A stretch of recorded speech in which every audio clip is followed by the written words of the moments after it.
আমায় বিয়ে করবে অর্জুন দা? অন্যার এমন প্রশ্নে রীতিমতো বিষম খেল অর্জুন। অথচ সামনের কিশোরী একেবারেই নির্বিকার, নির্লিপ্ত। মুখে শরবতের চুমুকটা মাত্র নিয়েছিল সে, সাথে সাথে তা ফু করে বেরিয়ে গেল অর্জুনের, যে পড়ল ঠিক অন্যার মুখে। বিষমের ঠেলায় কাশি উঠল, মাথায় 3-4 বার থাপ্পড় মারল। অথচ অন্যা তাতে খুব একটা প্রতিক্রিয়া দেখালো না। নির্লিপ্ত চিত্রে মুখখানা মুছে ফেলল। অর্জুন কাশতে কাশতে বলল, মাথাটা কি গেছে নাকি? বিয়ে করবে কিনা তাই বলো, এত প্রশ্নের কি?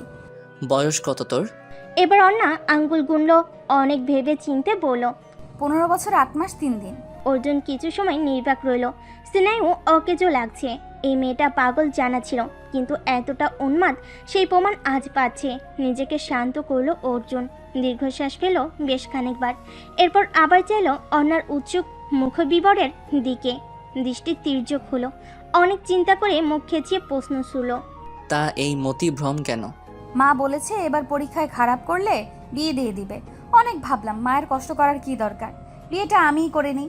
এই পড়াশোনা আমার আর ভালো লাগে না বুঝলে, কিন্তু ভালো পাত্রও দরকার।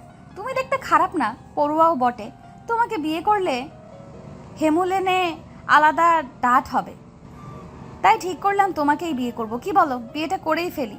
করবে আমাকে বিয়ে? এবার 32খানা দাঁত বের করলো অর্ণা। তার হাসি যেন ধরছে না মুখে। অর্জুনের মুখ আরও খিচিয়ে গেল। রিডি করতে করতে বলল, কানের নিচে যখন শটান করে পড়বে না, সোজা হয়ে যাবি। তখন এই বিয়ের ভাবনা জানালা দিয়ে পালাবে, বুঝলি? অর্জুনের রুদ্র বাক্যে হেলদোল হলো না অর্ণার। দীর্ঘশ্বাস ফেল, ঠোঁট উল্টালো, অতঃপর হতাশ গলাই বলল, বিয়ে করবে না বললে হয়? এত ভনিতার কি আছে বাপু? আমিও মরে যাচ্ছি না তোমাকে বিয়ে করতে। শুধু দয়া হয়েছিল, ভেবেছিলাম সারা জীবন বিয়ে ছাড়া তার ছেঁড়া কাঙাল হয়ে ঘুরবে, তাই একটু দয়া করেই দেই এই বেচারার উপর। তাই তোমাকে বিয়ের প্রস্তাব দিয়েছি। শোনো অর্জুনদা, আমার ঠেকায় পড়েনি তোমার মতো হোদল কুতকুতকে বিয়ে করতে। অর্ণার কথাই বেকুব বনে চেয়ে রইল অর্জুন। মস্তিষ্ক এবার সম্পূর্ণ বন্ধ হয়ে গেছে। মুখখানা হা হলো। বলে কি এই 2 আঙ্গুলের মেয়ে? সে মানে অর্জুন সারা জীবন তার ছেঁড়া কাঙ্গাল হয়ে ঘুরবে? এই মেয়ে কিনা তাকে দয়া করছে? ভাষাহীন হয়ে চেয়ে রইল অর্জুন। অন্যা দীর্ঘশ্বাস ফেল। তার বিয়ের ভাবনায় জল ঢালা হয়েছে, তাই তাকে আবার ওই পড়াশোনার জীবনে ফিরতে হবে। কি জ্বালা! অর্জুন এখনও 15 বছরের কিশোরীর দিকে চেয়ে আছে। কে জানতো এই 15 বছরের মেয়ে 4 বছর পর তার সর্বস্ব হবে। অতীতের কথা মনে পড়তেই হেসে উঠল অর্জুন। অর্ণা তখন ঘর গুছাচ্ছে। বিয়ের আজ 3 মাস হতে চলো। সেই পাকা অস্থিমজ্জার জ্বালানো কিশোরী এখন পাক্কা গৃহিণী বনেছে। অর্জুন মুগ্ধ নয়নে তাকে দেখে আর ভাবে কতটা মাতাল হলে যে কিশোরী একসময় তার মাথায় উঠে নৃত্য করত, তাকে এখন চোখে হারায় অর্জুন। অর্ণা ঘর পরিষ্কার করতে করতে বলল, শোনো, আজকে বাজার করতে হবে। মা বলেছে উনি ইলিশের পাতুরি রাঁধবেন। আচ্ছা, তুই আমাকে আর অর্জুনদা বলিস না কেন? অর্জুনের প্রশ্নে তার দিকে চাইল। মিষ্টি হেসে বলল, বরকে দা বলতে যাবো কেন? আগে দাদার বন্ধু ছিলে তাই সম্মান দিতাম, এখন তো সম্মানের বালাই নেই। তাহলে বলছিস তুই আমাকে সম্মান দেওয়া ছেড়ে দিয়েছিস? জি আজ্ঞে। অবিলম্বে হাসি প্রসারিত করে উত্তর দিল অর্ণা। এবার উঠে দাঁড়ালো অর্জুন। অর্ণা বুঝলো এবার আর নিস্তার নেই তার। সেও কম যায় না। অর্জুন কাছে আসার পূর্বেই এক ছুটে বেরিয়ে গেল ঘর থেকে। যাবার সময় বলল, চমদার থেকে বাজারের ব্যাগ নিয়ে নিও। পালাচ্ছিস পালা, বাগে পেলে কিন্তু ছাড় হবে না বলে দিচ্ছি। সেগুড়ে বালি। বলেই বুড়ো আঙ্গুল দেখেই পালালো অর্ণা। অর্জুন হাসলো। এখন আর মেয়েটির পাগলামিতে রাগ আসে না, বিরক্ত আসে না, কারণ সে জানে তার শিউলিটা এমনই। আজ শেষ টার্মের রেজাল্ট দিবে নিখিলের। তার যে আর তর সইছে না। রেজাল্ট দিয়ে দিলেই কেল্লা ফতে। একটা চাকরির ইন্টারভিউ দেওয়া শেষ। এখন কেবল সৌদামিনীর বাসের প্রস্তাব নিয়ে যাবার অপেক্ষা। বহু উল্লাসে নিখিলবাবু দাঁড়ালেন নোটিশ বোর্ডের সম্মুখে। সাথে সাথেই হাসি খসে গেল।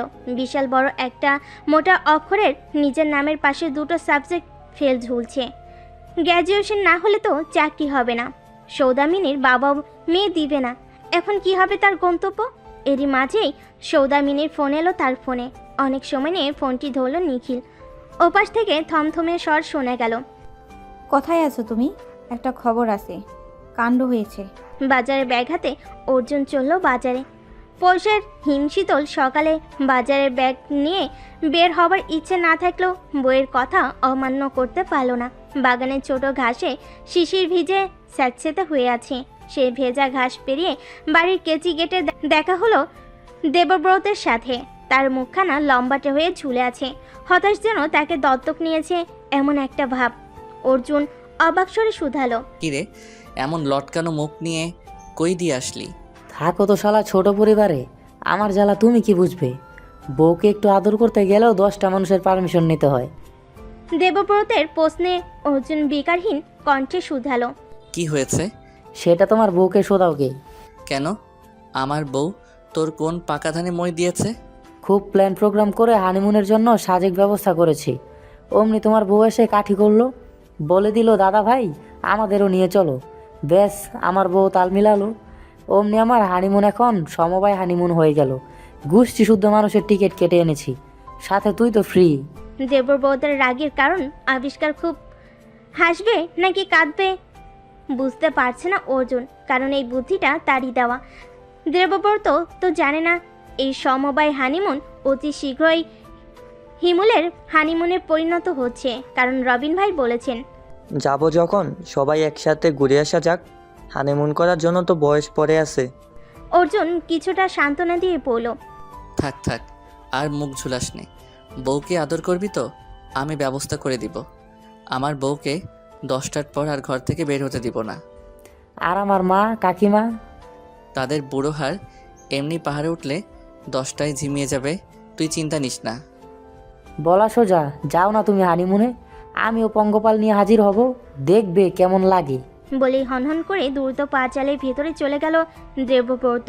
অর্জুন দীর্ঘশ্বাস পেল। যুব সমাজের ভরসা নেই, সত্যি হাজির হতে পারে।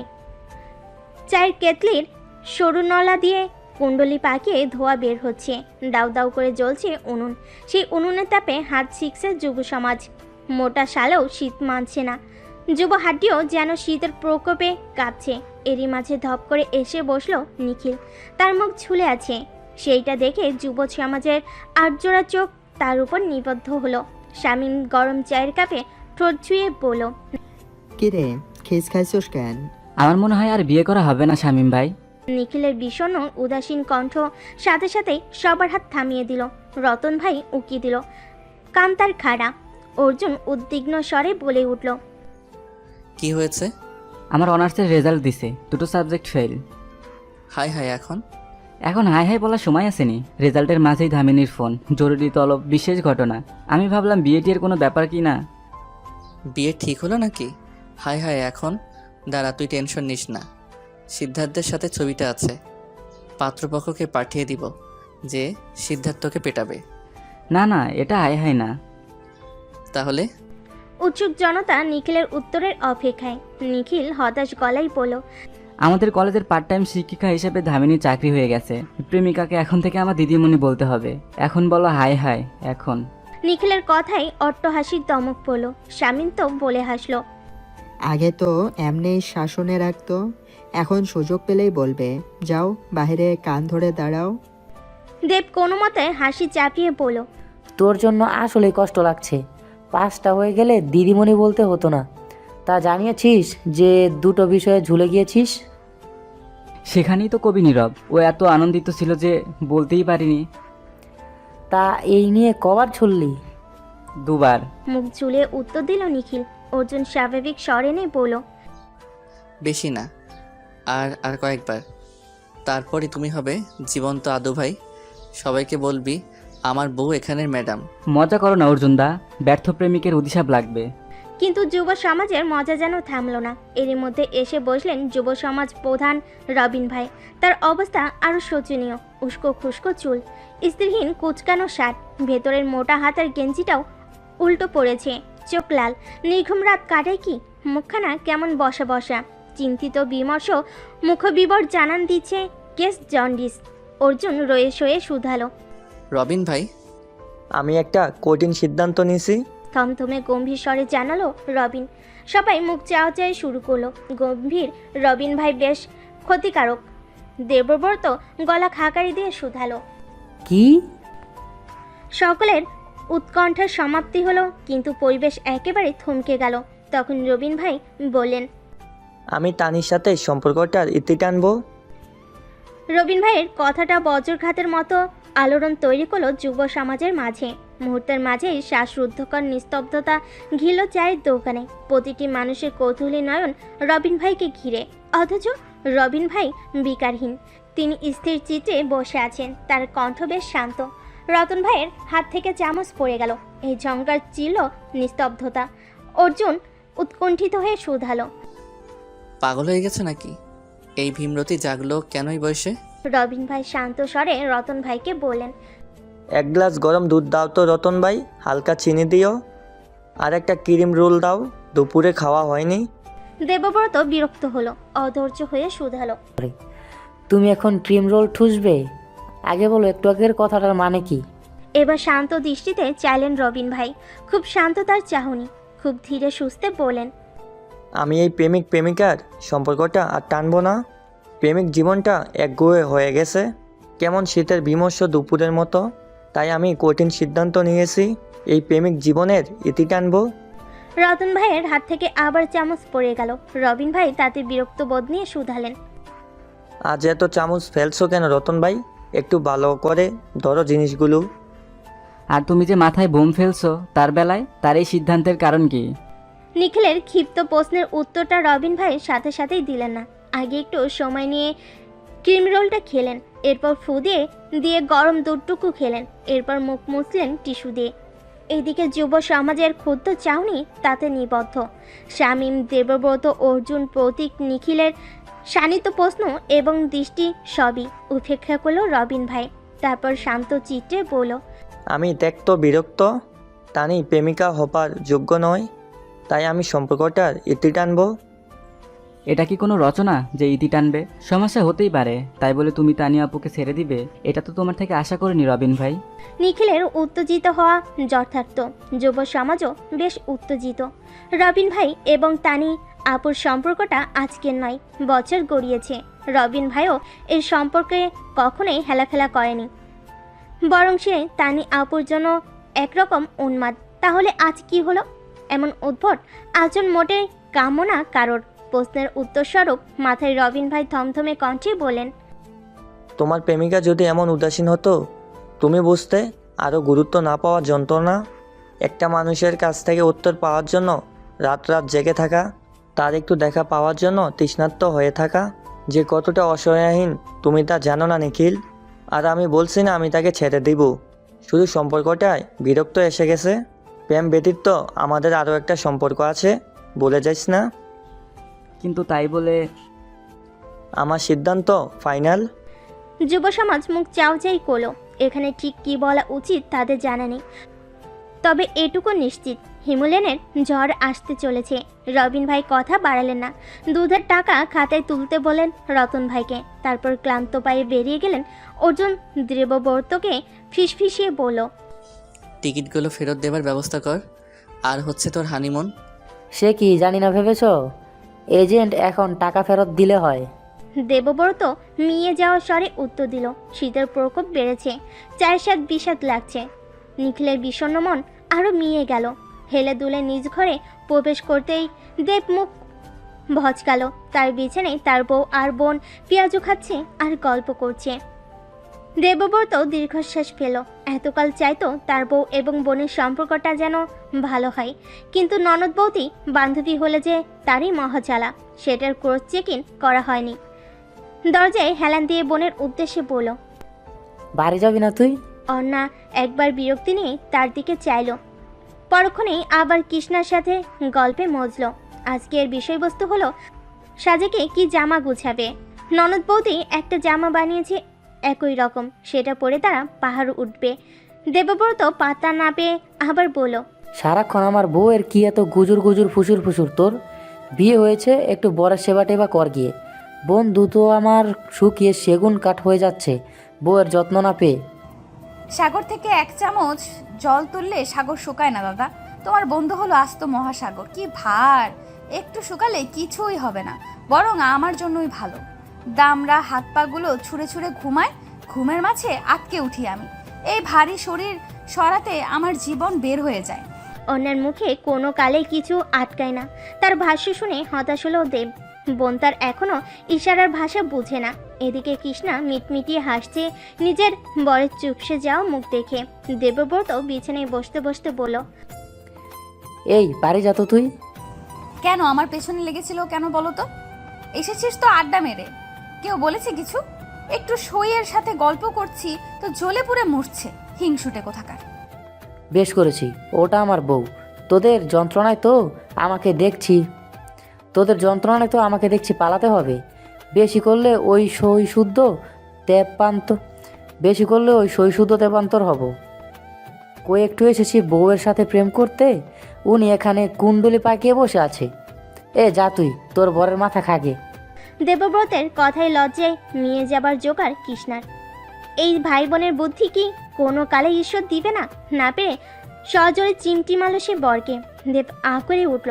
কৃষ্ণা তখন দাঁতে দাঁত পিষে বলল, মুখে কি লাগাম নেই নাকি? এদিকে অন্না উঠতে দাঁড়ালো দেবের মুখোমুখি, শান্ত হুমকি স্বরূপ বলল, তোর এই হিংসুটে আচরণ মনে থাকবে, ভুলে যাস না কৃষ্ণা। আমার বৌদির আগে আমার সই। যাই না সাজেক, তোর বউকে তুই যদি এক বিন্দুও পাস আমার নাম বদলে দিস। সে ঘুরে বালি, কারণ সাজেক যাওয়া ক্যান্সেল। দেবব্রতের কথাটা শুনতেই কপালে প্রগাঢ় ভাঁজ পড়ল অর্ণার। অবাক স্বরে শুধালো, কেন? রবিন ভাইয়ের মাথা খারাপ হয়েছে, বুড়ো বয়সের ন্যাকামি। ওইটা ঠিক না হওয়া অবধি আমি অর্জুন নড়ছি না। রবিন ভাইয়ের কথাটা শুনেই কৃষ্ণা এবং অর্ণা মুখ চাওচাই করলো। দুজনের মস্তিষ্কে একটাই চিন্তা, তানিয়াপু কিভাবে মেনে নিবে ব্যাপারটা। চিন্তিত চিত্রে ধীর পায়ে ঘরে প্রবেশ করতে উষ্ণ একজোড় হাত আঁকড়ে ধরল অন্যার নরম কোমর। শক্ত থাবাই কোমরের হাড় চেপে ধরল সে। কানে কানে ফিসফিসিয়ে বলল, এখন পালাবি কোথায়? অর্জুনের দুষ্টু হাসির পেছনের মতলব বুঝতে বাকি রইল না অন্যার। সকালের যে লোকটা ভুলেনি। অন্যা গাইগুই করতে করতে বলল, ছাড়ো আমায়, দরজা খোলো। কোনো ছাড় নেই। সকাল থেকে কিতকিত খেলছিস, আর ছাড় নেই। বলে পা দিয়ে দরজাটা আটকে দিল। নিজের বউকে কোলে তুলে নিল অবিলম্বে। বিছানায় শুয়ে শত চুমুতে ভরিয়ে দিল মুখ বিবর। শ্যাম রমণী পুরুষের স্পর্শে কেঁপে উঠছে ক্ষণে ক্ষণে। শীত দ্বারা বেয়ে নেমে যাচ্ছে শিহরণ। কম্পিত নরম ঠোঁটের পানে এক পলক চাইল অর্জুন। ভেতরে এক অদ্ভুত অগ্নি স্ফুলিঙ্গ জ্বলে উঠল। ধীরে ধীরে তৃষ্ণাত্ম মনে তৃষ্ণা মেটাতে আঁকড়ে ধরল নরম ঠোঁট। পোড়া ঠোঁটের ভাঁজে মোমের মতো বিগলিত হলো অর্ণা। রাতে এখনো অনেক বাকি, অথচ সদ্য বিবাহিত দম্পতি প্রেমের জ্বরে নোঙ্গর তুলল। পাতার ফাঁকে নরম সূর্যকিরণ এসে ঠাঁই নিয়েছে। চকচক করছে জমে থাকা শিশির। ভেজা কাঠের বেঞ্চিতে বসা রবিন ভাই অপেক্ষা পেয়সীর। পকেটে বারবার হাত দিচ্ছে সে। না, সব ঠিকঠাক আছে। এরই মাঝেই গোলাপি একটা জামা পরিহিত নারী তার দিকে এগিয়ে এলো। ঘাড় অব্দি চুল, হাওয়া সেই বেসামাল চুল উঠছে। রবিন ভাই বসা থেকে দাঁড়াতেই উন্মাদ রমণী জগতের পরোয়া না করে ছুটে এসে তাকে জড়িয়ে ধরল। হৃদস্পন্দন প্রগাঢ় হলো। কানে আসছে সেই স্পন্দন, কিন্তু এই স্পন্দন কার? তার নাকি তানির? প্রাণোচ্ছল রমণী শুধালো, কেমন আছো? ভালো, তুমি? ভালো। দেরি করলে কেন এত? কত কাজ জানো, আর একটু সাজুগুজু করতে হবে না? বলে ধপ করে বসলো তানি। রবিন বসলো তার পাশে। নার্ভাস লাগছে। এদিকে যুব সমাজের পাবলিক ঝোপের আড়ালে দেখছে গতিবিধি। তানি আপুকে বিশ্বাস নেই। রবিন ভাইকে ঘুষি টুসি মেরে বসলে বাঁচাতে হবে। রবিন গম্ভীর স্বরে বলল, আমি একটা কথা বলতে এসেছি। কি কথা? রবিন একটু সময় নিল, ভেঙে আসা কণ্ঠে জোর দিল, আমি আমাদের এই প্রেম সম্পর্কের ইতি টানতে চাই তানি। হ্যাঁ? আমি আর পারছি না তানি, তোর উদাসীনতা আমাকে পুরাচ্ছে। তুই বন্ধু হিসেবেই ভালো ছিলি, প্রেমিকা হিসেবে ডা ফেল। আমার তোর উদাসীনতার ভয় হয়। তুই কি আদৌ আমার প্রতি অ্যাডাক্টেভ? রাত কাটে আমার এই দুশ্চিন্তায়। তোকে মেসেজ করলে তোর রিপ্লাই থাকে না, হাই বলে গায়েব হয়ে যাস। আমি তোকে সন্দেহ করছি না, কিন্তু ইনসিকিউরিটি হই আমি। তাই আমি ঠিক করেছি এই সম্পর্কের ইতি টানবো এবং নতুন সম্পর্কের সূচনা করব। আমাকে পকেটের ভেতর থেকে আংটিটা বের করতে যাবে অমনি তানু শকুনের মতো কলার টেনে ধরল রবিন ভাইয়ের, ক্ষুব্ধ স্বরে বলল, শোনো, যুব সমাজের রবিন ভাই, এক মোবাইলের প্রতি আমি যদি 5.5 বছর লয়াল থাকতে পারি, তাহলে আমার লয়ালিটি নিয়ে প্রশ্ন করাটা নিতান্তই অনর্থক। হ্যাঁ, আমার মাঝে কেয়ারিং ব্যাপারটা অন্যদের মতো নয়, কিন্তু অক্কা না পাওয়া অবধি পিছু ছাড়ছি না, বলে দিলাম। নদীতে যখন ঝাঁপ দিয়েছি, সাঁতার কাটা শিখে নাও। এখানে তোমার জন্য লাইফ জ্যাকেট নিয়ে কেউ বসে নেই। রবিনের চোখ বিস্ফোরিত হলো, কি বলতে যাচ্ছিল সব গুবলেট হয়ে গেল যেন। আমতা আমতা করে বলল, আমার কথাটা শোন। না, তুই শোন। না, তুই আমার সাথে চল। কোথায়? যেখানে আমি বলবো। কাজে অফিসের সামনে দাঁড়িয়ে আছে রবিন, তানি। যুব সমাজ তানি আপুর রুদ্ররূপ দেখেই পিছু নিয়েছে তাদের। রবিন কিছু শুধানোর পূর্বে সে বলল, আমার কাজই বিয়ে করছে। রবিনের মস্তিষ্ক মুহূর্তে ঝিমিয়ে গেল, বিস্ফোরিত হলো নয়নজোড়া। বিয়ে মানে কি? হ্যাঁ, সে বিয়ে করার জন্য প্রস্তুতি নিয়েছিল মনে মনে, তাই তো একটু চমকে দিয়ে প্রপোজ করতে চেয়েছিল। কিন্তু এই মেয়ে তাকে কলা ধরে কাজী অফিস নিয়ে এসেছে, আবার বলে কিনা আজই বিয়ে করবে। রবিন কিছুক্ষণ স্তব্ধ থাকলো, মাথা ঝাঁকলো। তানি মজা করছে, নিশ্চয়ই মজা করছে। যদি না করে তবে? রবিনের হুট করে স্মরণ হলো সে রাতের ঘটনা, যে রাতে হুট করে তানির মেসেজ এসেছিল, ওকে আমি তোকে পছন্দ করি, আমি মজা করছি না। তোর উত্তরের জন্য একদিন সময় দিচ্ছি, সময় নিয়ে ভেবে উত্তর দিস। ওই দিন হার্ট অ্যাটাক হতে হতে বেঁচেছিল রবিন। একদিন পুরোই দেউলিয়া বদ্ধ উন্মাদের জীবন কাটিয়েছিল। পরিশেষে নিজের বেস্ট ফ্রেন্ডকেই প্রেমিকা পদে উত্তীর্ণ করেছিল। সেখান থেকেই আজ তাদের প্রেমের সম্পর্ক 2 বছর গড়ালো। রবিনের নীরবতা ভাঙল যখন শামীম বলে উঠল, তুমি বিয়ে করছো রবিন ভাই? রবিনের সম্বিত ফিরল, কপাল কুঁচকে শুধালো। তোরা এখানে কি করছিস? অর্জুন আমতা আমতা করে বলল, তানি আপু যেভাবে টেনে তোমাকে রিকশায় তুললো, আসলে ভয় হচ্ছিল তোমার জন্য, যদি মেরে টুরে ফেলে। পুলিশ ডাকলে তো সাক্ষীরও দরকার। রবিন ভাই কি করে মরল সেই প্রশ্নের উত্তর দেবার জন্যেও তো কাউকে প্রত্যক্ষদর্শী হতে হবে, তাই আমরা এসেছি। রবিন ভাই কিছু সময় নিরুদ্রব তাকিয়ে রইল। এরা বন্ধু, এরা তার মৃত্যু সাক্ষী হতে এসেছে। এদিকে তানি বিকারহীন ঠান্ডা স্বরে যুব সমাজের উদ্দেশ্যে শুধালো, সাক্ষী হবি তোরা, বিনিময়ে হেলালের বিরিয়ানি খাওয়াবো। ব্যাস, যুব সমাজের রামগরু ছানাগুলো উদ্যোগে মাথা নাড়ল। রবিন তানির হাত টেনে ধরল, তানি, একটু ভেবে দেখ। অনেক ভাবা হয়েছে, চল ভেতরে। কিন্তু এভাবে কেন? তুই আমার সামনে আর উপায় রাখিস নাই রবিন ভাই, এবার ভেতরে চল। বলে তার হাতখানা নিজের হাতে শক্ত করে ধরল, তারপর হনহন করে হাঁটা শুরু করলো। যুব সমাজ এখনো ভ্রান্ত দৃষ্টিতে চেয়ে আছে, মাথায় কিছু ঢুকছে না তাদের। মনে হচ্ছে খুব উত্তেজনাপূর্ণ কোনো সিনেমা দেখছে, যেখানে প্রথম কোনো ছেলেকে একটি মেয়ে জোর করে বিয়ে করছে। মধ্যাহ্নের সূচনা, ঝিমুনি দেওয়া ক্লান্ত এই সময়টিতে রেজিস্টার অফিসে মাছি মারার লোকটিও নেই। এই হাড় কাঁপানো শীতে একটু রোদ পোহাতে পিয়নেরা বারান্দায় লুডো খেলছে। এদিকে কাজী সাহেব গদি চেয়ারে বসে হাই তুলছেন, ঘড়ি দেখছেন একটু পরপর। দুপুর 12:25 বাজে। এখন নামাজ পড়েই বাড়ির পথে রওনা দিবেন। আজকে কেউ বিয়ে করতে আসবে না, তাই খেয়ে একটা খাদহীন ঘুম দিবেন, আর বিকেলে আসবেন না। কিন্তু ভাবনাটা টেকসই হলো না বেশি সময়। তড়িৎ গতিতে অফিসে প্রবেশ করলো তানি। টেবিলে হাত দিয়ে শব্দ করলো। কাজী সাহেব নড়েচড়ে উঠলেন, বিদ্ধ চোখে চশমাটা পরে বললেন, কি চাই মা? আমরা এখানে বিয়ে করতে এসেছি। আমি পাত্রী, এই যে আমার পাশেরটা আমার হবু বর, আর ওই যে রামগরু ছানাগুলো দেখতে পাচ্ছেন, যাদের মুখে এখন আষাঢ়ের ঘন্টা বেজে আছে, ওগুলো আমাদের সাক্ষী। তানির কথাই লোকটা হতভম্বের মতো কিছু সময় তাকিয়ে রইল। রবিনকে উদ্দেশ্য করে বলল, তুমি রাজ্যে এই বিয়েতে বাবা? রবিন অপ্রস্তুত হাসল। তানির সাথে সাথে তার দিকে শীতল দৃষ্টিতে চাইল। তার দৃষ্টি বুঝিয়ে দিল, কাজী না হলে আজ তোর একদিন কি আমার যে কদিন লাগে। রবিন শান্ত স্বরে বলল, তানি, আমার কথাটা শোন। এখানে এত তাড়াহুড়োর কিছু নেই, আমরা একটু সময় নিয়ে তো কাজটা করতে পারি। দেখ, আম্মুকে বলে আসছি ডিম কিনতে যাচ্ছি। এখন আম্মুকে কি বলবো? ডিম কিনতে কিনতে বাই চান্স বিয়ে করে ফেলেছি, দেখ আমি তোকেই বিয়ে করব। আমি তো তোর জন্য আংটিও কিনেছি, পারিবারিকভাবে হোক, এত তাড়াহুড়োর কিছু নেই। তানি তার কথার মূল্য দিল না, যে যাবতীয় ডকুমেন্ট বের করে দিল কাজী সাহেবের দিকে। রবিন অবাক স্বরে বলল, আমার এনআইডি আর ছবি কই পাইলি তুই? মনে আছে নমিনের জন্য দিয়েছিলে, 1 কপি এক্সট্রা রেখেছিলাম। বলা তো যায় না, এখন কাজে লাগবে। তানির দিকে হতভম্ব নয়নে চেয়ে রইল রবিন ভাই। এবার সত্যি ভয় করছে।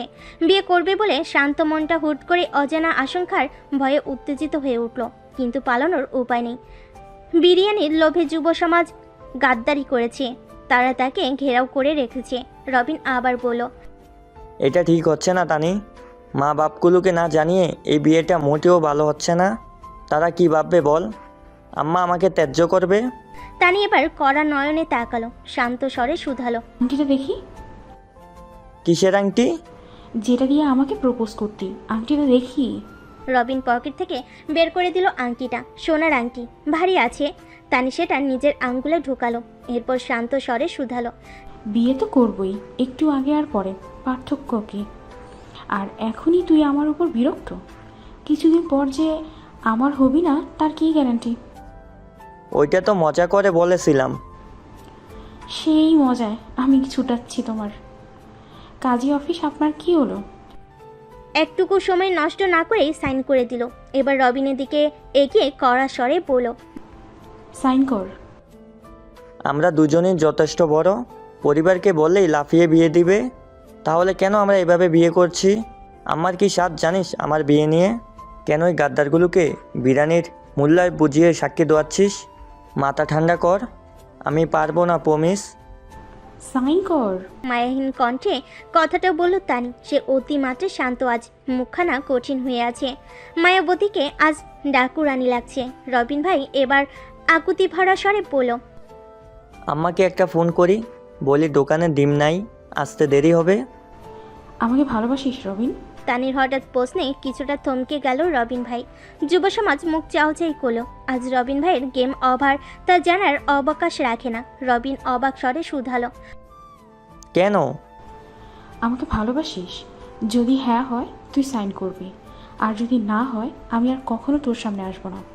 প্রেমিকার দাবি না, বন্ধুত্বের দাবিটুকুও ছেড়ে দেব। রবিনের বুকটা মোচড় দিয়ে উঠল। হাজারবার হৃদয়কে একটি প্রশ্ন ছিল, একটাই উত্তর আসবে, সে তানিকে ভালোবাসে। কিন্তু বিয়েটা এভাবে করতে কেন যেন মন সায় দিচ্ছে না। তবুও দীর্ঘশ্বাস ফেল রবিন। কলমটা হাতে তুলে নিল, সাইন করলো সেই কাবিন নামায় এবং সারা জীবনের জন্য নিজের নামের সাথে জুড়ে দিল তানির নাম। সাক্ষী স্বরূপ যুব সমাজের 4টে মানুষ সাইন করলো। দেবব্রত অর্জুনকে ফিসফিসিয়ে বলল, রবিন ভাই আজ হালাল। একদম, এখন সেও জরুকা গোলাম। বিয়ে সম্পূর্ণ হবার পর হেলালের বিরিয়ানি খাওয়ানো হলো যুব সমাজকে। নিখিল খুব চিন্তিত। যুব সমাজে একটা কুফা লেগে আছে। একটা মানুষের বিয়েও স্বাভাবিকভাবে হচ্ছে না, সবগুলোই অদ্ভুতভাবে। প্রথমে দেবব্রত পালিয়ে বিয়ে করলো, অর্জুনের বিয়ে হলো বরকে কিডন্যাপ করিয়ে। আজ তানি আপু রবিন ভাইকে একেবারে ঘাড় ধরে সাইন করলো। শুধু মাথায় বন্দুক ধরতে বাকি ছিল। বেচারা রবিন ভাই বিরিয়ানির ডিমের দিকে তাকিয়ে আছেন। বাসায় ডিম কেনার কথা বলে বেরিয়েছিলেন, এখন সে ডিমের বিরিয়ানি খাচ্ছেন। রবিন ভাই মৃদু স্বরে বলল, এখন কি করব? কি করব মানে? দৃষ্টি শুরু হলো তানির। রবিন ভাই স্বর খাদে নামালো, নরম স্বরে বলল, আমাদের তো বিয়ে হয়ে গেছে, এখন আমরা কি করব? যে যার বাড়িতে গিয়ে ঘুম দিব। আমরা একসাথে থাকবো না? পাগল? তাহলে বিয়ে করলি কেন? আমি ধীরে সুস্থে প্রস্তুতি নিচ্ছিলামই। যুগ তো ভালো না, তাই আগ থেকে খুঁটি বেঁধে বায়না রেজিস্ট্রি করে নিলাম, যেন কেউ দখল না বসায়। 1 মাস সময় দিচ্ছি, এর মধ্যে 2বারই ঠিক কর, নয়তো তারপর একেবারে বাক্স প্যাঁচটা নিয়ে দখল আসবো। রবিন ঢোকিল। কোন আপদ ঘাড়ে তুলো? কেন তুলো? দেবব্রত পাশ থেকে বলল, মানুষের বউ হয়, তোমারটা বাঘিনী, নাও ডিম খাও। সাথে তাল মিলালো অর্জুন। হতাশারে বলল, আমরা একই গোয়ালে গরু, তাই আমার ডিমটাও তুমি খাও। বলে নিজের ডিমটা এগিয়ে দিল। রবিন ভাইয়ের ভোতা মুখ দেখে যুব সমাজের সবাই নিজেদের ডিম এগিয়ে দিল। আজকের ডিম শুধু রবিন ভাইয়ের জন্যই। ক্লান্ত বিকেলের শান্ত সমীর ছুঁয়ে যাচ্ছে সৌদামিনীর চুল, ঠোঁটে মিষ্টি হাসি। মুগ্ধ নয়ন দেখছে পেয়সীকে। তার দিকে বুট ভাজা এগিয়ে দিল। সৌদামিনী হাতে নিল বুট, ছিলে মুখে দিল, উৎসাহী স্বরে বলল, কালকে আমার জয়েনিং জানো, আমি বিজনেস ম্যাথের ক্লাস নিব। কথাটা শুনতেই হাসি দমে গেল নিখিলের। কিছু সময় চুপ করে রইল সে, তারপর থমথমে স্বরে বলল, তুমি চাকরিটা ছেড়ে দাও। কিছু একটা বলেছিল সৌদামিনী, হুট করেই থেমে গেল। কথাটা মস্তিষ্কে ধারণ করতে সময় লাগলো যেন। বিশ্বাস হলো না রমণীর ভুল শুনল কি, তাই নিশ্চিত হতে আবার শুধালো, কি বললে? বললাম চাকরিটা ছেড়ে দাও। না, সে ভুল শোনেনি। নিখিল সত্যিই তাকে চাকরি ছেড়ে দিতে বলেছে। অবাক হলো সৌদামিনী, হতভম্ব স্বরে বলল, চাকরি ছেড়ে দিব মানে কেন? না এমনি, কি দরকার বলো তো কষ্ট করার? আমি তো চাকরি পেয়েই গেছি, আমার বেতন খারাপ নয়। আমার চাকরিতে তোমার আপত্তি আছে? না না না, তা নয়। তাহলে সমস্যা কোথায়? আচ্ছা একটা চাকরি তো। না, এটা শুধু চাকরি নয় নিখিল, এটা আমার নিজের যোগ্যতায় পাওয়া একটা অর্জন। সৌদামিনীর গলা ভারী হলো, ঠোঁট কাঁপছে, চোখ টলমল করছে। নিখিল এক পলক তার দিকে তাকিয়ে দৃষ্টি সরিয়ে ফেল, যা আরও আহত করলো সৌদামিনীকে। অভিমানী স্বরে বলল, তুমি জানো আমাকে প্রতিনিয়ত কি কি সম্মুখীন হতে হচ্ছে, অন্তত চাকরির ওসিলাতে একটু। আমি পারবো না নিজের প্রেমিককে ম্যাডাম বলতে। কি বলবো? ওই যে মেয়েটা বিজনেস ম্যাথ বোঝাচ্ছে, সে আমার প্রেমিকা। তুমি পারবে পরিচয় দিতে আমাকে? এক নিঃশ্বাসে কথাটা বলে নিখিল, তাকে অস্থির লাগলো। অপরদিকে নিখিলের কথায় স্তব্ধ হয়ে গেল সৌদামিনী। হতবাক স্বরে শুধালো, আমাকে ম্যাডাম কেন বলতে হবে? তুমি তো পাশ করে ফেলেছো। না আমি পাশ করিনি, আমার বিজনেস ম্যাথ আবার ঝুলেছে। আমি পারবো না ধামিনী তোমাকে জি ম্যাডাম হ্যাঁ ম্যাডাম করতে। তুমি আমায় মিথ্যা বলছো? তোমার থেকে আমি এটা কখনো আশা করিনি নিখিল। কেন মিথ্যা বলছো আমায়? নিখিল মিথ্যা বলেছে তাকে। ব্যাপারটা একেবারেই হজম হলো না সৌদামিনীর। ঈর্ষাত রাগ হলো, খানিকটা কষ্ট পেল সে। এদিকে সৌদামিনীর প্রশ্নে বিরক্ত হলো নিখিল। একে রেজাল্টের জন্য কম ক্যাসেল হয়নি, চাকরিটাও যেতে যেতে আটকেছে। তাই যখন দামিনী তাকে জেরা করতে শুরু করলো, নিজেকে শান্ত রাখতে পারলো না নিখিল। রেগে উঠল চট করে, ক্রোধ মিশ্রিত স্বরে বলল, উপায় কি? মাথা খারাপ করে দিচ্ছিলে তুমি। আমি জানি আমাদের বয়সের পার্থক্য আছে, কিন্তু এইভাবে প্রেশার দিলে আমার কাছে উপায় কি? সব ফেলে আমি চাকরি জোগাড় করেছি, তাও ভালো আমাকে রেজাল্ট ছাড়াই চাকরিতে রেখেছে। কি এমন আছে ওই চাকরিতে? সামান্য কিছু টাকা। আমি টাকার জন্য চাকরিটা করছি না, করছি তোমার জন্য। হ্যাঁ, আমি প্রেশার দিচ্ছি কারণ তোমাকে অনেক কিছু সইতে হচ্ছে। বাবার সাথে প্রতিনিয়ত আমার কথা কাটাকাটি হচ্ছে বিয়ে নিয়ে। আমি তোমার জন্য সব ভালো ভালো পাত্রদের না করে দিচ্ছি। বাবা বিরক্ত আমার উপর, আমার জেদের উপর কথা বলতে পারছে না, তাই জেদ দেখিয়ে মাকে বলেছে যদি বিয়ে না করি তাহলে যেন তার অন্ন ধ্বংস না করি। এই চাকরিটা তাই আমার জন্য সামান্য নয়। এসব কেন করছি জানো? কারণ আমি তোমাকে ভালোবাসি নিখিল। আমি ভেবেছি তুমি আমার দিকটা বোঝো, কিন্তু আমি ভুলছিলাম, আমি সত্যি ভুলছিলাম। বলে উঠে দাঁড়ালো সৌদামিনী। তার ছোট ছোট চোখ থেকে মোটা মোটা অশ্রুদানা গড়িয়ে পড়ছে শ্যামু মুখে। রক্তিম সূর্যের লেলিহান শিখায় তা ভালো করেই দেখতে পেল নিখিল। পেয়সীর অশ্রু তাকে ক্ষত বিক্ষত করলো অজান্তে। অস্থির হলো পেয়সীকে বোঝানোর জন্য, কিন্তু পেয়সী বুঝল না। গাঢ় অভিমান ঘিরল তাকে, এক মুহূর্ত দাঁড়ালো না। অস্তীয়মান সূর্যের সাথে সাথে সেও প্রস্থান নিল। নিখিল ডাকলো বহুবার, কিন্তু একটা রিক্সাতে উঠে চলে গেল সে। দ্বিধাগ্রস্ত প্রেমিক ধপ করে বসে পড়ল বেঞ্চিতে। আধ খাওয়া বাদামের ঠোঙ্গা পড়েই রইল অবহেলায়। সন্ধ্যের মিহি গন্ধ বাতাসে শিরশিরে, বাতাসের সাথে অন্তিম মজ্জায় কম্পন ধরালো হিমশীত। হাতে পোড়া সিগারেট, পায়ের গতি মন্থর, অলস মনমরা। এমনভাবে চলছে যেন ব্যাকগ্রাউন্ডে কেউ হোয়াই দিস কলাবে ডি গানটি লাগিয়ে দিয়েছে। হাতে মদের বোতল থাকলে বর্ষসেরা দেবদাস উপাধিটা পেয়ে যেত, কিন্তু সে মদ খায় না। মাঝে মাঝে একটু সিগারেট পোড়ায় যখন মন খুব বিষণ্ণ থাকে। আজ তেমন দিন। সৌদামিনী তাকে প্রত্যাখ্যান করেছে, ফোন ধরছে না। বাড়ির সামনে দাঁড়াতেই দারণ দিয়ে তাড়িয়ে দিয়েছে। এখন মনটা জ্বলছে কষ্টে। কেন অহেতুক জিদ করলো, রাগ দেখালো? এত কষ্টে মেয়েটাকে নিজের প্রতি দুর্বল করেছিল সে। নিজের ওপর নিজের রাগ হচ্ছে, কান্না পাচ্ছে, চোখ জ্বলছে, কিন্তু অশ্রু আসছে না। আচ্ছা পুরুষ যদি কাঁদে তবে কি তাকে দুর্বল বলা হবে? কেন বলা হবে? তারও তো কষ্ট হয় মেয়েদের মতো। কেন তারা সবসময় কাঁদতে পারে না? এজন্যই বুঝি বলে পুরুষের অশ্রু খুব সুন্দর। কারণটা তা দুর্লভ। দীর্ঘশ্বাস ফেলল নিখিল, হাতে থাকা সিগারেটের ফিল্টারটা ফেলালো। হঠাৎ মনে হলো কেউ বা কারা যেন ছুটে আসছে। বড় বড় পায়ের ধপধপ শব্দ। সামনে চোখ ছোট ছোট করে তাকালো। তার একটু কাছে আসতেই দেখলো আর কেউ নয়, তারা দেবব্রত এবং অর্জুন তার দিকে দৌড়াচ্ছে। এত দামড়া দুটো 28 বছরের ছেলেকে এমন প্রাণ হাতে দিয়ে ছুটতে দেখে হতভম্ব হলো নিখিল। কিছু শুধাতে যাবে তখন তারা ছুটতে ছুটতে বলল, নিখিল দৌড়া দৌড়া, কিন্তু কেন? পেছনে জম আছে, আগে পালা। নিখিল কিছু বুঝলো না। মস্তিষ্ক অবাস হলো যেন। হুঁশ ফিরল যখন প্রজেক্টাইলের মতো রবিন ভাইয়ের উড়ন্ত স্যান্ডেল এসে পড়ল তার পায়ের কাছে। দেবব্রত এবং অর্জুন একা ছুটছে না, তাদের ছুটাচ্ছে হিমুলেনের নববিবাহিত সদস্য এবং যুব সমাজ প্রধান রবিন ভাই, তাও হাতে স্যান্ডেল নিয়ে। তার হুমকি ভরা চিৎকার কানে আসলে, মির্জাফর, গাদ্দার, দাঁড়া, একটা মার কিন্তু মাটিতে পড়বে না, দাঁড়া। নিখিল আর দাঁড়ালো না, সেও উল্টো দিকে দৌড় তাল মেলালো দেব এবং অর্জুনের সাথে।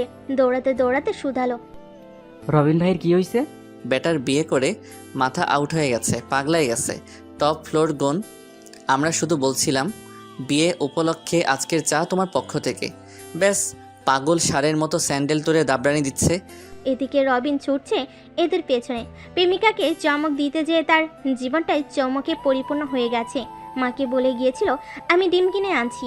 সেই ফাঁকে তানের সাথে দেখা করতে গিয়েছিল, ভেবেছিল একটা আংটি দিয়ে চমকে দিবে, কিন্তু বাকিটা ইতিহাস হয়ে গেল। বিয়ে পর্যন্ত তাও ঠিক ছিল। সবার ডিম খেয়ে যেই উঠতে যাবে তানি বিলটা এগিয়ে দিয়ে পড়লো, যাও পেমেন্ট করো। আমি কেন? আমি কেন মানে? তুমি আমার স্বামী, আমার সম্পূর্ণ দায়ভার তোমার। কবুল বলার সময় মনে নেই? শরীয়ত মতে এখন থেকে আমার ভরণ পোষণ তোমার। আমি চাপ দিতে চাচ্ছি না, হুট করে এত দায়িত্ব তুমি নিতে পারবে না। তাই অল্প অল্প করে প্র্যাকটিস করো। আজকে বিলটা দিয়েই শুভারম্ভ করো। না বলো হ্যাঁ। বউয়ের জন্য এটুকু করতে পারবে না রবিন? রবিন নিজেকে যাও একটু সামলালো, কিন্তু বিল আসতেই মাথায় বাজ পড়লো যেন।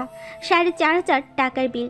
এই 8টা রাক্ষস কি খেয়েছে যে 4,500 টাকা বিল এলো? বিয়ের দুঃখে এতটাই মশগুল ছিল যে দেখেনি হাড় হাবাতে গুলো দোকান ফাঁকা করে দিয়েছে।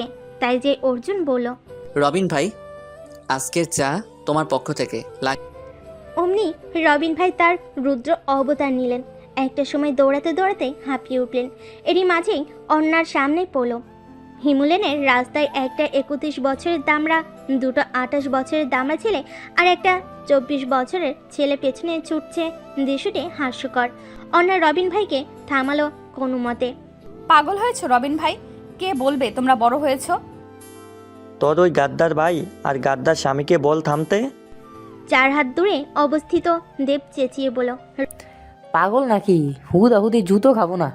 রবিন ভাই হাতে থাকা জুতোটাও ছুঁড়ে মারল নিরিক করে, কিন্তু আফসোস এবারও মিস। অর্জুন দাঁত কেলিয়ে পড়ল, গিনি, কাছে আয়, লাগাচ্ছি। অনা নিজ বরের দিকে তাকিয়ে মুখ ভসকালো। কে বলবে এরা আবুদ্ধা না?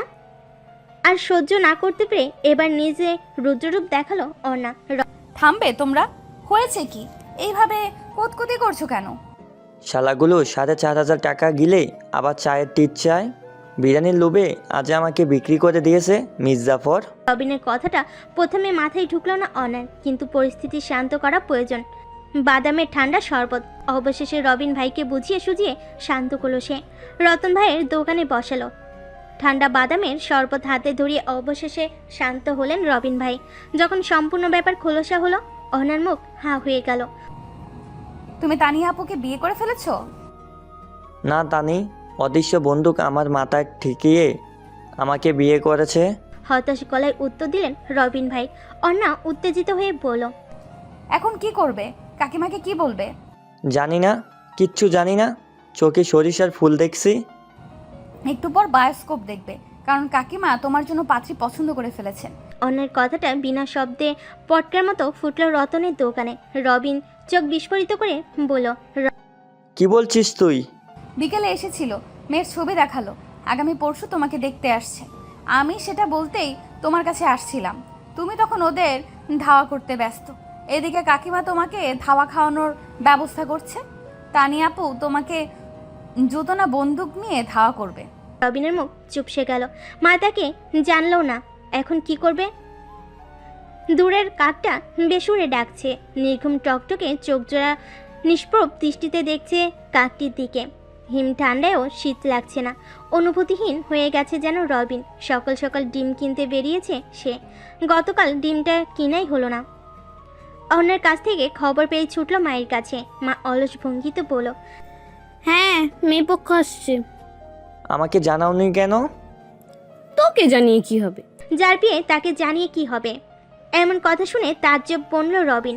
মাতাকে সম্পূর্ণ উপেক্ষা করে বলল, ডিম নেই, যা ডিম কিনে আনতো। ফলে সেই ডিমে আটকে গেল সে। মতিন মামা ডিম দিতে দিতে বলল, শুনছনি, হিমুলেনে নতুন ভাড়াইতে আসছে, শামিমদের বাড়ি। এত বিবিসি চ্যানেলের মতো খবর কিভাবে পাও তুমি? চোখ কান খোলা রাখো, তুমিও পাবা। কথাটা শেষ হতে না হতেই চক্ষু কপালে উঠল রবিনের। কারণ শামীমদের বাড়ির নিচে যে ট্রাকটি দাঁড়িয়েছে তার পাশেই তার বউ দাঁড়িয়ে আছে। এরই মাঝে মতিন মামা বলে উঠলেন, ওই যে মাইয়াডা, ওরাই ভাড়াই নিচ্ছে।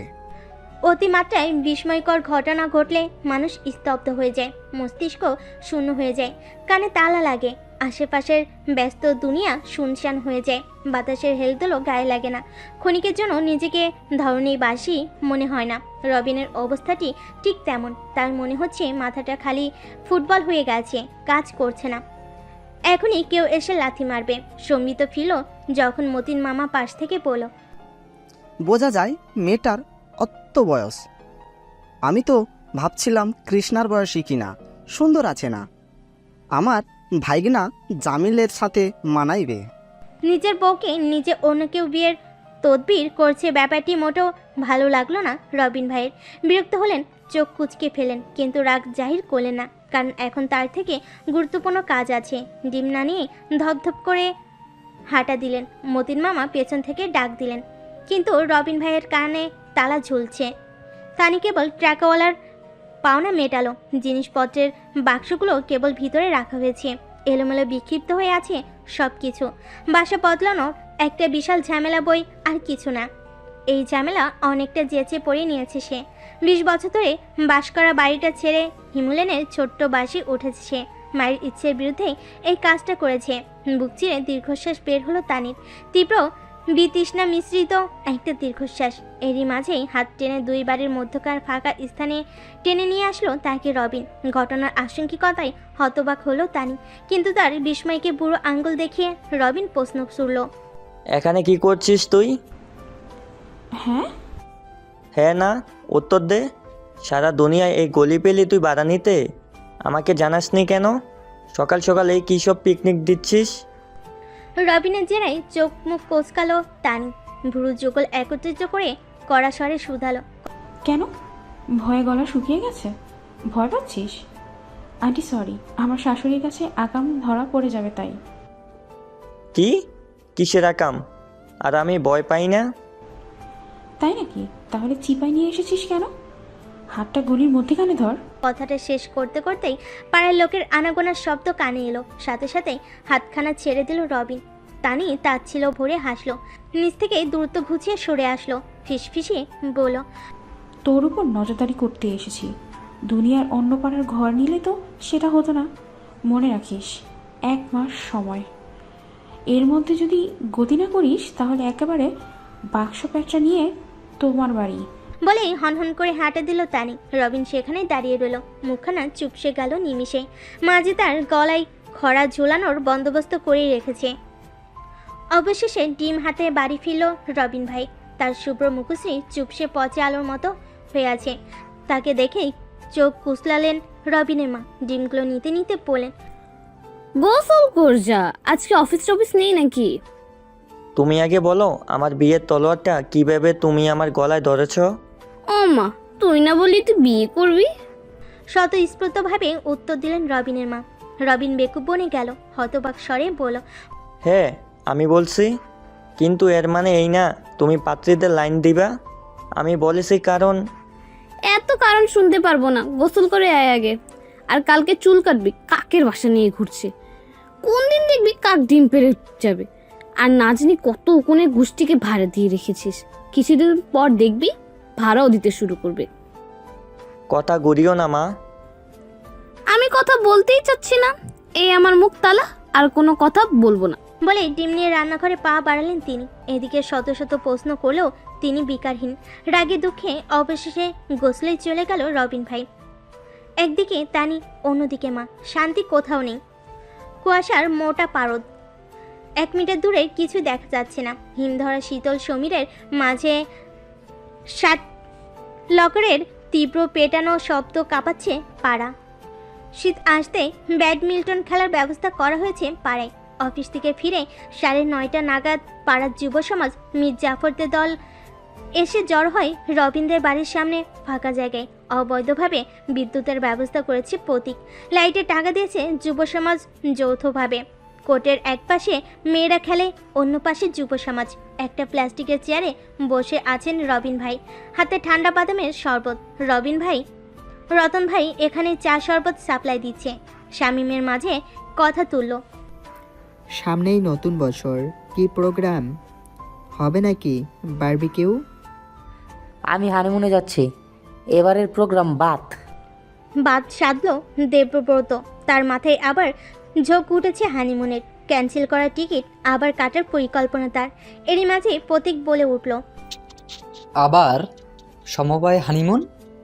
হোক সমবায়, কিন্তু এবার আমি যাবই। আমার জীবনে লালটেন জ্বলছে আর তুমি আসো তোমার হানিমুনের সানাই নিয়ে। ঝাঁঝিয়ে উঠলেন রবিন ভাই। দেবব্রত যথারীতি দমে গেল, তার মনের আক্ষেপ গিলে ফেল। রবিন ভাই দীর্ঘশ্বাস ফেললেন, হতাশরে পড়লেন, ওই রকেটের ফাদ্দারটা দেখছিস? আমার অবস্থা ওই রকেটের ফাদ্দারের মতো হয়ে গেছে। এক পাশ থেকে টানি চাপ মারছে তো অন্য দিক থেকে মা। আমি নেটে আটকে বসে আছি। কোনো হানিমুন ফানিমুন হবে না। হানিমুন শব্দটাই ব্যান্ড। বলে এক ঢোকে শেষ করলেন বাদামের শরবত। দেবব্রত চুপসে গেল। তার বোধহয় এই জন্মে হানিমুন হবে না। অন্যা খেলতে নামলো সবার পরে। সবচেয়ে আনাড়ি সে। ব্যাটও ঠিকমতো ধরতে পারে না, ফলে সবসময় তাকে বঞ্চিত করা হয়। লাবণ্য, দীপ্তি, সমীহা, তামিমা সবার এক বক্তব্য, অন্যা আনাড়িকে নিয়ে খেলা যায় না। কৃষ্ণা নিরুপায়। তাকে নিয়ে 27 বার পয়েন্ট সিস্টেম বোঝানো হয়েছে, কিন্তু বান্তা এখনও বুঝে না। সে যে টিমেই থাকে সেই হারে। প্রতিবার বলির বাকরা হয় কৃষ্ণা। ননদিনী তাই কিছু বলতেও পারে না। এইবারও তাই হয়েছে। কৃষ্ণা আজ নামেনি, ফলে একেবারে একা হয়ে গেল অন্যা। মীর জাফরের দলকে অনুরোধ করলো, কিন্তু তাদের গুইগায়ের অন্ত নেই। অন্য ঠোঁট উল্টালো। নিজের বইয়ের এমন মোর্ছানো মুখখানা সইতে পারল না পাড়ার সালমান শাহ। অমনি র্যাকেট নিয়ে হাজির, ভরাট স্বরে ঘোষণা করলো, আজ ছেলে মেয়ে একসাথে খেলবে 21 পয়েন্টের খেলা। আমি আর আমার বউ, এবার তোরা টিম কর। অর্জুনের ঘোষণায় সবার দৃষ্টি সেদিকে গেল। রবিন ভাইয়ের দুঃখ বিলাপ গুলে খেয়ে ফেললো যেন সবাই। টিম হলো অর্জুন, অন্যা এবং প্রতীক, তামিমা। পাড়ার সব থেকে ভালো খেলোয়াড় এরা। তামিমা বলে উঠল, সাবধান কিন্তু অর্জুনদা, তোমার বউয়ের রেকর্ড আছে 16টা ম্যাচের একটাতেও জিতে না। যে তার সাথে খেলেও সেও হারে। যদি জিতি তাহলে? মানে? আজ যদি আমরা জিতি তাহলে কি হবে? ম্যাচ হবে, হার জিতের ফয়সালা হবে না? যদি জিতি তাহলে আমাদের ঘুরতে নিয়ে যাবে তুমি, তাও তোমার খরচে। আচ্ছা, আর যদি আমরা জিতি তাহলে আমার বউকে নিয়ে তোদের খেলতে হবে। তাকে এক কোণে দাঁড়িয়ে থেকে মুখ ঝুলাতে দেওয়া যাবে না। অর্জুনের কথায় হতবিহ্বল মীর জাফরের দল। অর্জুনদা কখনো খুব একটা খেলে না, আসে আড্ডা মারে আর অন্যকে দেখে। তার কাজই শুধু বউকে দেখা। নীলিন নয়নে শুধু দেখবে অন্যকে, এটাই তার কাজ। তামিমা তাচ্ছিল্য ভরে বলল, বোঝো কিন্তু অর্জুনদা, হারলে বউয়ের সাথে হেরো ট্যাগ তুমিও নিবে। সব ট্যাগে রাজি, আগে হারিয়ে দেখা তো। অর্জুনের কথাই তার হাত চেপে ধরল অনা। বিমূর স্বরে বলল, নিজেকে সত্যি সত্যি সালমান শাহ ভাবছো নাকি? এত ভাব নিচ্ছ কেন? আমার বউকে হেরো বলবে আর আমি চুপ করে শুনবো, তা তো হবে না। সাবলীল স্বরে কথাটা বলল অর্জুন। শীতের মাঝেও এক উষ্ণ অনুভূতি দোল দিল যেন অনাকে। স্পন্দন বেড়ে গেল নিমিষেই। এই মানুষটা পারো বটে। বিয়ে 3 মাস হলো অন্যার মনে হচ্ছে প্রতিনিয়ত সে মানুষটার প্রেমে পড়েছে। তার চিন্তায় সেট পড়ল রবিন ভাইয়ের হাঁকে।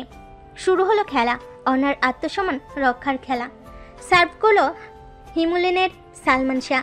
প্রথম সার্ভেই তামিমা মিস করলো, ফলে পয়েন্ট জুটল অর্জুন অন্যার ঘরে। অর্জুন তার সার্ভের গতিতে কিছু সময় বেকুব বসে রইল। তামিমা যুব সমাজের সকলের মুখ হাক্কা বাক্কা হয়ে থাকলো। পড়ুয়া অর্জুনদা বই পড়া ছাড়াও কিছু করতে পারে, ব্যাপারটা যেন হজম হলো না।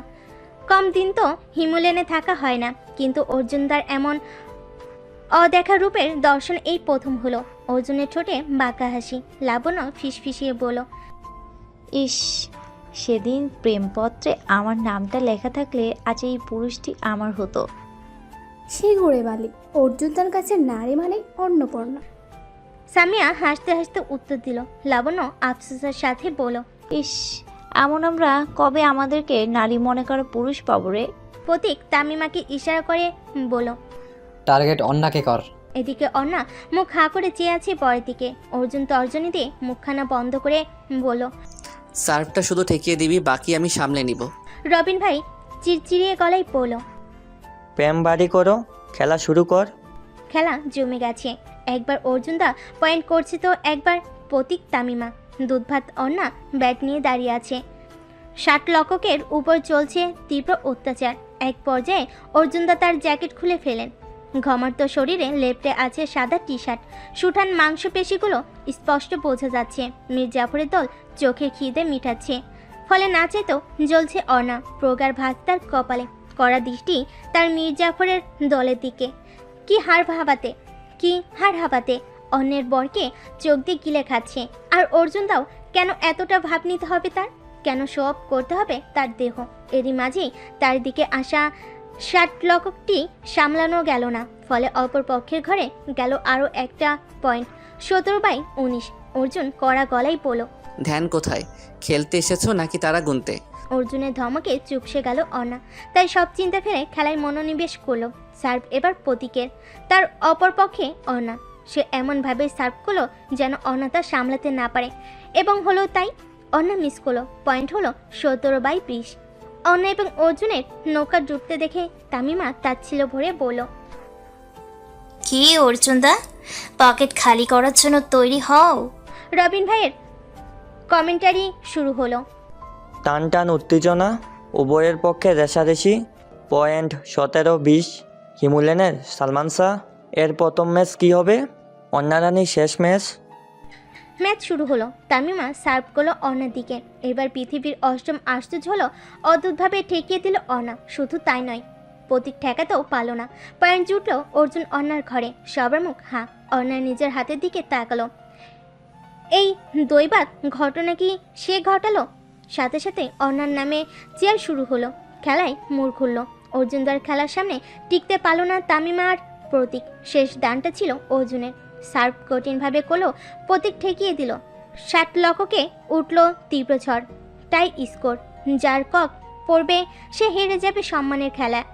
এক পর্যায়ে 60 লকটা আসলো অন্যার দিকে। অর্জুন দৌড়ে আসতে গেলে কিন্তু পারল না সময়ের সাথে। তার আগে চোখ বুজে ককে আঘাত করলো অর্ণা। কক যে পড়ল ঠিক তামিমার কাছে। তামিমা ঠেকেও ফেলেছিল প্রায়, কিন্তু কক নেটেই আটকে গেল। আর সেই সাথে 21/20 জিতে গেল অর্জুন অর্ণা। সবার উল্লাসের অন্ত নেই। অর্জুনের প্রথম ম্যাচে সে জিতে গেল। শুধু জিতলই না, অর্ণার আত্মসম্মানও বাঁচিয়ে দিল। রবিন ভাইয়ের উচ্ছ্বাসিত কণ্ঠ নিস্তব্ধ রজনী ছিল। অবশেষে আমাদের নায়ক বাঁচিয়ে দিল নায়িকার সম্মান। এই সাথে এখন থেকে সবাইকে বিনা অজুহাতে অন্না রানীকে নিয়ে খেলতে হবে। সেই সাথে তার খিল্লি উড়াতে পারবে না। এবং এবং এবং এই জিতের উসিলায় এই 31st স্পন্সর আমাদের অর্জুন ভাইয়া। রবিন ভাইয়ের বক্তব্য উল্লাসের রোল পড়লেও অর্জুন হতভম্ব হলো। কোথায় ভেবেছিল পকেটের টাকা বেঁচে গেছে, কিন্তু কিসের কি? জিতেও হেরে গেল সে। পকেটের টাকা সেই খসলই, কিন্তু এসবের মাঝেই অন্নাকে দেখলো প্রফুল্ল। তার চোখে মুখে উল্লাসের যেন ঠিকানা নেই। যাক, পকেটের টাকা খসলেও শিউলির উজ্জ্বল হাসিখানা পাওয়া গেল। সেই হাসি যে অমূল্য। টাকা দিয়ে এই হাসি বিচার করা যায় না। টেবিল ল্যাম্প জ্বলছে। কৃষ্ণার সম্পূর্ণ মনোযোগ বইয়ের পাতায়। কাল পরীক্ষা, কোনো ছাড় নেই পড়াশোনায়, তাই আজ ব্যাডমিন্টন খেলতেও যায়নি। চোখের নিচে গাঢ় কালো পরদ, চুলগুলো অবিন্যস্ত, দুদিন ধরে চিরুনি দেওয়া হয়নি। তেলচি হয়ে আছে মুখ, প্রতিবার সে প্রথম হয়। শ্বশুরমশাই বেশ গর্ব করেন, সবাইকে বলে বেড়ান আমার বৌমার রেজাল্ট জানো, এবারও ফার্স্ট। সেই গর্ব অটুট রাখতেই এত খাটুনি। এই 2 বছরের নিজের জায়গাটা বেশ পাকাপাকিভাবেই করেছে কৃষ্ণা।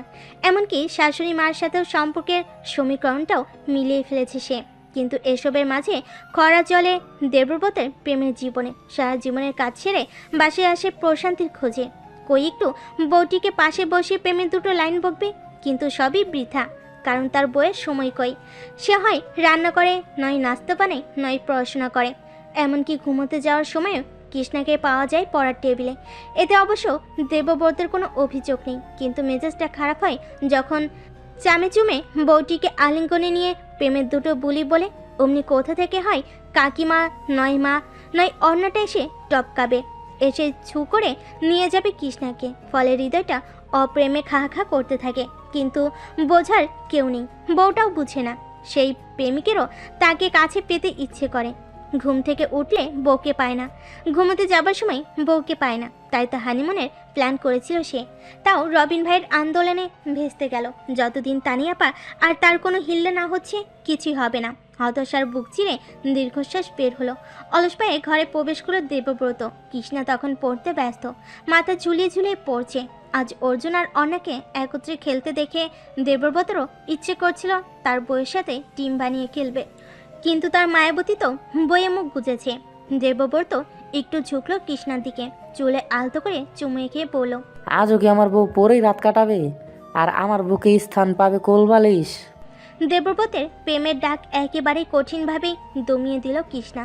কড়া স্বরে বলল, মাস্টার মশাই জ্বালিও না, আমি পারছি না, আমার সময় নেই।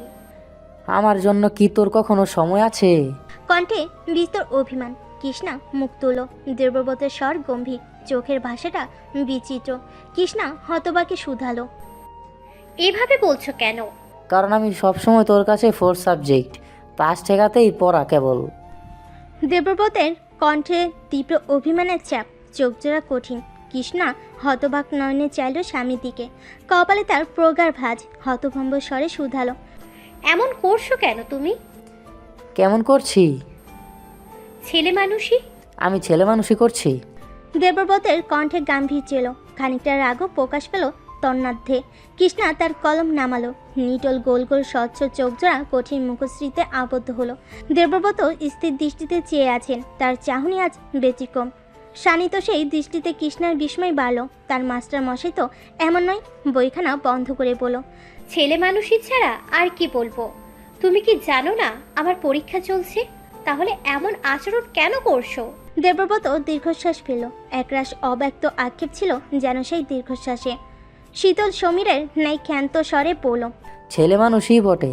তোকে দুদণ্ড কাছে পাওয়া যদি ছেলে মানুষই হয়, তবে আমি এখন ছেলে মানুষ। বলে এক মুহূর্ত অপেক্ষা করলো না, হনহন করে ঘর থেকে বেরিয়ে গেল। কৃষ্ণাকে দ্বিতীয়বার প্রশ্ন করার সুযোগ অবধি দিল না সে। বিস্ময় নয়নে তাকিয়ে রইল কৃষ্ণা। তার চেনা মানুষটির অচেনা আচরণ তাকে চিন্তিত করল। বুকটা অজানা আশঙ্কার ঘেমে ছেয়ে গেল। সবাইকে ভালো রাখার এবং নিজে ভালো থাকার প্রকল্পে কি হেরে গেল সে? ধপ করে বসে পড়ল কৃষ্ণা। মস্তিষ্ক অসাড় লাগছে, অজান্তেই চোখ জ্বলছে। ভালোবাসার রিক্ত ঝুড়িটাকে ভরার প্রচেষ্টা কি ত্রুটি থেকে গেল? কুয়াশায় ভেজা সকাল, সূর্য লুকিয়ে আছে হিম কুয়াশার চাদরে। অলসতার আড়মোড়া ভেঙে ধরণীতে তাপ দিবে না বলে মন স্থির করেছে সে। আজ শীতের প্রকোপ সইতেই হবে ধরণীবাসীকে। এই অলসতার নাম পড়েছে শৈত্য প্রবাহ। এই শৈত্য প্রবাহের মাঝেও সকাল সকাল তৈরি করে বেরিয়েছে রবিন ভাই। শার্ট প্যান্ট সোয়েটার পরে একেবারেই ফিটবাবু। ইনচার্জ একরত্তি নিঃশ্বাস নেবার সুযোগ রাখেনি। একদিকে বিয়ের ঘণ্টা নিয়ে পা ছুটালেন গলায় পড়বেন বলে, কিন্তু রবিন ভাইও কম ট্যাটনাটি নন। তিনিও হৃষ্টচিত্তে জানিয়ে দিয়েছেন, মেয়ে তার পছন্দ না হলে সে বিয়ে করবে না। এই প্রস্তাব শুনে তাকে কাপুরুষ উপাধিটি দেওয়া যেতেই পারে, কিন্তু তারও হাত বাঁধা। মায়েরই অশ্রুসিক্ত ব্ল্যাকমেলের কাছে সে হেরো সৈনিক। বাবা মারা যাবার পর থেকে কেন যেন এখন জেদ ধরতে পারেন না। মায়ের সাথে কথা কাটাকাটি করতে পারে না, কারণ তার পৃথিবী জুড়ে এখন মানুষের সংখ্যা কমে গেছে। তানিটাও জেদি, বুঝতে চাইছে না, একেবারেই থাকে। অথচ বিয়ে হবার পর না দেখা করেছি না কথা বলেছে। কথা বলে এক কথা, আর 25 দিন আর 20 দিন একটু হাসে না, একটু কোমল কথাও বলে না। প্রেমিক হিসেবে অন্তত এতটা কঠোর ছিল না সে। কি ভেবে আংটিটি নিয়ে সারপ্রাইজ দেবার ভূত উঠেছিল কে জানে। ভেবেছিল সবটা নিজের মতো সবটা গুছিয়ে নিবে, কিন্তু কিছুই ঠিক হচ্ছে না। এদিকে মা প্রতিনিয়ত এক সুন্দর মেয়ের ছবি আমদানি করছেন, অন্যদিকে সদ্য 1 সপ্তাহের বউদাকে চোখ রাঙ্গানির উপরে রেখেছে। নিজেকে স্যান্ডউইচের ভেতরের শশার পর লাগছে, যার কাজ চিমসে হয়ে 2 পাউরুটির মাঝে চিড়ে চ্যাপটা হয়ে থাকা। বুক চিরে দীর্ঘশ্বাস বের হলো রবিন ভাইয়ের। ইজি বাইকের জন্য হাত ইশারা করতেই মিহিস্বর পেছন থেকে শোনা গেল, মামা যাবেন? কুয়াশা ঘেরা সকালে একরত্তি সূর্যকিরণের মতো উষ্ণ স্বর। রবিন ভাই আবেগী চোখে পেছনে চাইলেন। একটা মোটা কালো জ্যাকেট পরে বের হয়েছে তানি, কাঁধে কালো একটি ল্যাপটপ ব্যাগ, নাকটুকু লাল হয়ে আছে ঠান্ডায়। মাথায় এলোমেলো অবিন্যস্ত চুল টুপিতে আটকানো, চোখাচুকি হলো কাজল লতার সাথে কয়েক মুহূর্তের জন্য। ইজি বাইকালাও থামলো, তার গুরুত্ব খুব কম। তানি ছুটে এলো সামনে। যাবেন বিএনসি মোড়? ইজি বাইকওয়ালা বেখেয়ালি গুরুত্বহীন স্বরে উত্তর দিলেন, রিজার্ভ। রিজার্ভ না একা? যাবো না। চলেন মামা, রিজার্ভ যাব।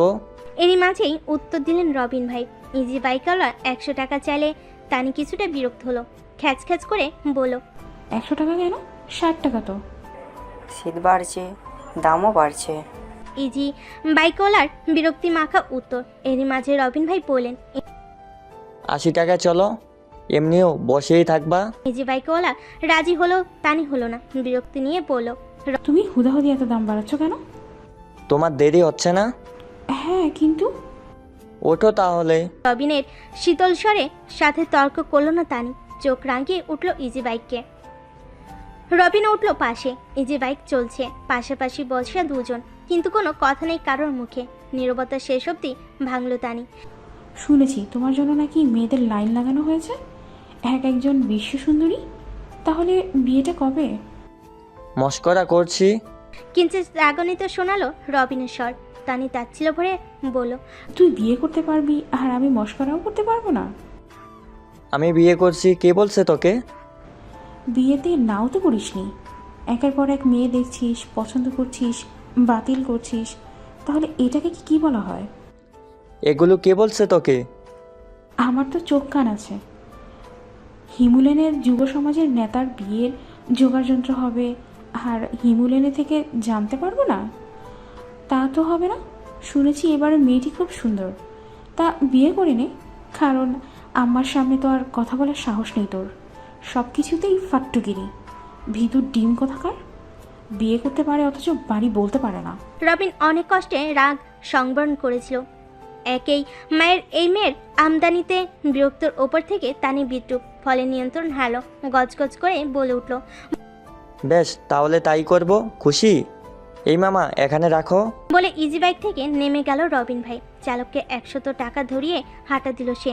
তানি পেছন থেকে ডাকলো বহুবার, কিন্তু ফিরে তাকালো না রবিন ভাই। তানির চোখ টলমল করলো, বুক চিরে বের হলো দীর্ঘশ্বাস। ক্লাস আবার শুরু হয়েছে নিখিলের।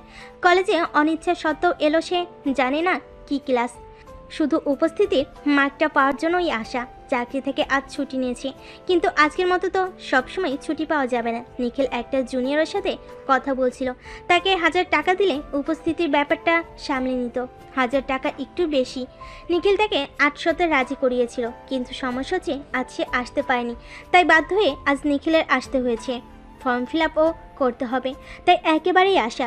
ক্লাসের সামনে যেতেই পুরনো ঝুলে যাওয়া বন্ধুদের সাথে দেখা হলো, ফলে একত্রেই ক্লাসে আসলো। বসলো যে একেবারে শেষ বেঞ্চে। বন্ধুদের একজন বসতে বসতে বলল, এবার ক্লাসগুলো মিস করা যাবে না, শুনেছি নতুন ম্যাডাম মনে হয় ছাড় দিবে না। কথাটা শুনতেই নিখিলের মুখের হাসি মিলিয়ে গেল। সৌদামিনীর কথা মানুষপটে ভেসে উঠল। ঠিক তখনই প্রবেশ করলেন ম্যাডাম। ক্লাসের সবাই দাঁড়ালো, শুধু নিখিল বাদে। তার দৃষ্টি সামনের রমণীর দিকে। নীল শাড়ি পরিহিতা, খোপা করা রমণী, চোখে হালকা কাজল, শ্যামমুখের সে স্নিগ্ধতায় হৃদয় কাঁপছে ঈর্ষদ। সেই সাথে হাহাকার করলো চাপা ভালোবাসা। নতুন ম্যাডামটি যে আর কেউ না, তারই পেয়সী। নামের পাতাটা সামনে রেখে এক একে নাম ডাকা হলো। নিখিল তখনও সৌদামিনীর দিকে বেহায়া অনিয়ন্ত্রিত চোখে চেয়ে আছে। ছাপানো রোল 3 বার ডাকলো দামিনী। শেষমেশ কড়া কণ্ঠে শুধালো, রোল 56 নিখিল মল্লিক। ধ্যান ভাঙলো নিখিলের, উঠে দাঁড়িয়ে বলল, প্রেজেন্ট ম্যাম। সৌদামিনী বিস্ফোরিত নয়নে চাইল। কে জানতো প্রেমিক তার নতুন ক্লাসের পুরাতন ছাত্র হবে। নিখিলের কণ্ঠে মলিনতা, সুরে বেদনা। অন্যদিকে রবিন ভাইয়ের চিতে বিষাদ মেঘের আনাগোনা। দেবব্রতের পোড়া ঠোঁটের অর্ধ খাওয়া সিগারেটের বিষণ্ণ ধোঁয়া কুণ্ডলিত হচ্ছে সত্যপ্রভায়ের সমীরে। শুধু প্রেমজয়ী অর্জুন মনো, কারণ কথা বলেই মার একটাও মাটিতে পড়বে না। অর্জুনের এই থমথমে পরিবেশ ভালো লাগছে না। পালাতে পারলে যেন বাঁচে, কিন্তু পালানোর উপায় নেই। ঠিক তখনই আগমন ঘটল মীর জাফরের দলের সাথে অন্যার। গিটারের সুর থামলো যখন অন্যা শুধালো, বারবিকিউয়ের বাজার কবে করবে? কাল যে 31st। আর বারবিকিউ জীবনই এখন পোড়া মুরগির মতো চলছে। একবার একদিকে তাপতো, এবার ওদিকে। আর আছি তো ওই কাটামুখী। বুড়োরা তো পিকনিকে আসবে না বলেছে, তাই কাল সকালে বাজার করলেই হবে। মিলানস্বর দেবব্রতের। যুব সমাজে আজ বিষাদের ঘন ঘটা। রবিন ভাইয়ের ঘন ঘন দীর্ঘশ্বাস আর নিখিলের বেদনা ভরা গিটারের সুর। এরই মাঝে অন্না বোম ফাটালো, তোমার মাথা, বুড়োরা করবে না কে বলেছে? রবিন ভাইয়ের আম্মা বলেছে সে শুধু থাকবেনই না, রান্নাও করবেন। আর